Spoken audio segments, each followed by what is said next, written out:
All right. Good evening, everybody. Hope you're long and doing well. Well, if you're long, you're doing well. So, a couple interesting things going on here in the S&P 500. So, before we look at SPY, I just want you to understand that SPY is a member of its parts. Okay, and we have these different sectors: information technology, healthcare, financials, communication services, industrials, consumer discretionary, staples, energy, utilities, real estate, and materials. So different things are in control at different times. And you can kind of get some insight as to where SPY is going to go by knowing what is going on within these sectors. And if you want to know what's going on within in the sectors, you can take it down to the next level and look at the industries. For example, in the financial sector, there's the banking industry, the insurance industry, the brokerage industry, and so forth. But let me point out something that I think is really interesting. And we're going to look at the consumer staples sector right now.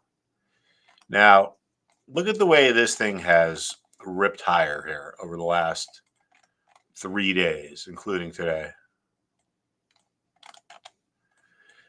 All right. Whoops. Sorry. Look at that big gap there. All right. Let's look back over the history of this ETF. I mean, it gapped here. Let's see what's a bigger gap.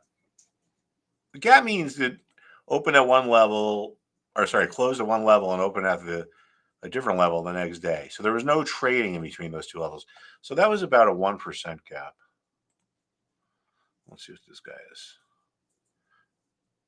is. So it's about a 90 basis point gap. Anyway, what I want to point out is this ETF usually does not trade like this aggressively. It usually doesn't gap up. Now, the reason why that's important is because I was going to get rid of this stupid. You look up there, consumer staples.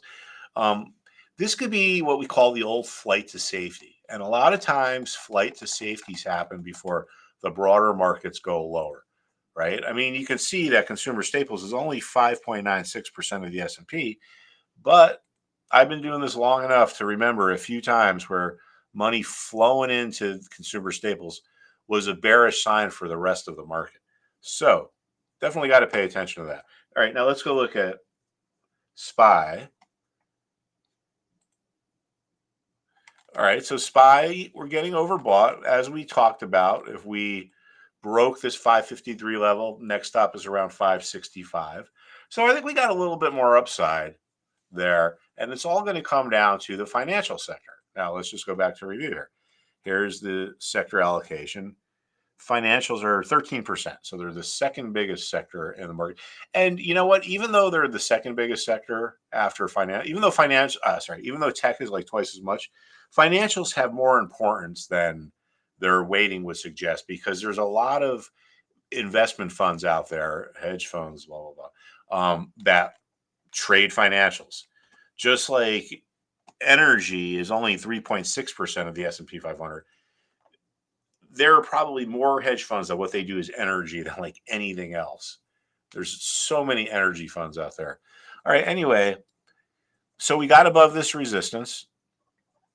Spent 2 days there around 553. There tends to be resistance at former peaks. So my guess is we get up to around here. Would be toying with all-time highs. And then I think there will stall out for a while. I think that move in consumer staples there is saying something. All right, let's look at the financial sector here. Yeah, so this is another thing to really watch too. So if you want to know which way SPY is going to go, I think tomorrow and the next day and so forth, it's all going to go down right here, right in the financial sector, testing an important resistance level. See, there tends to be resistance at former peaks. It's because you got people that buy back here, and then they buy, and the price collapses the next day. So when it finally gets back up to their buy price, they have a chance to get out at break even, and they try to sell. So a lot of times you get resistance at former peaks because of that buyer's remorse dynamic.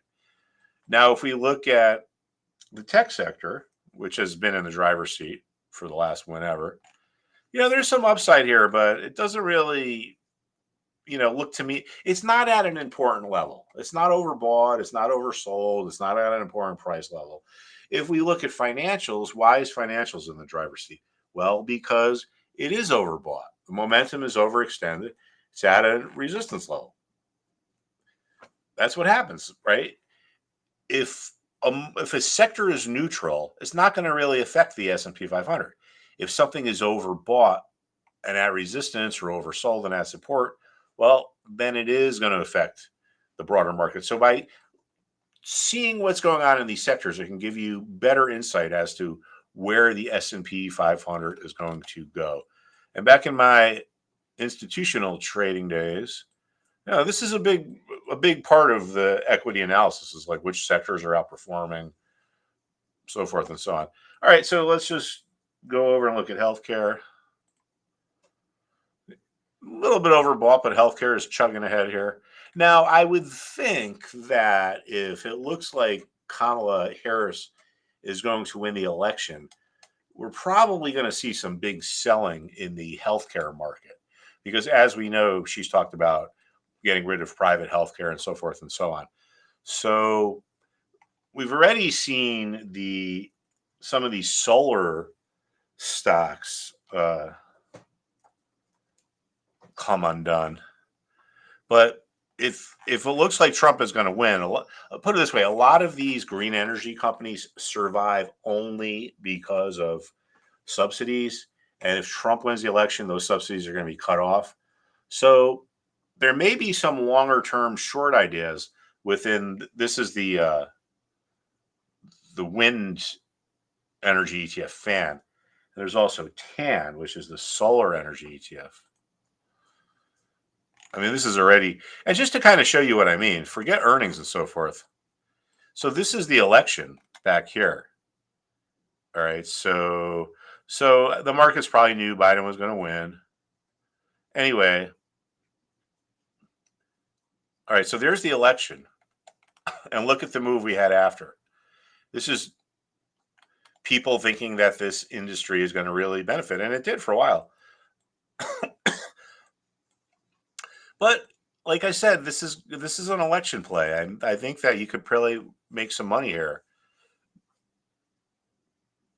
I mean, whether Trump wins or Kamala Harris wins, there's going to be some real volatility in stocks in this area of the market. All right.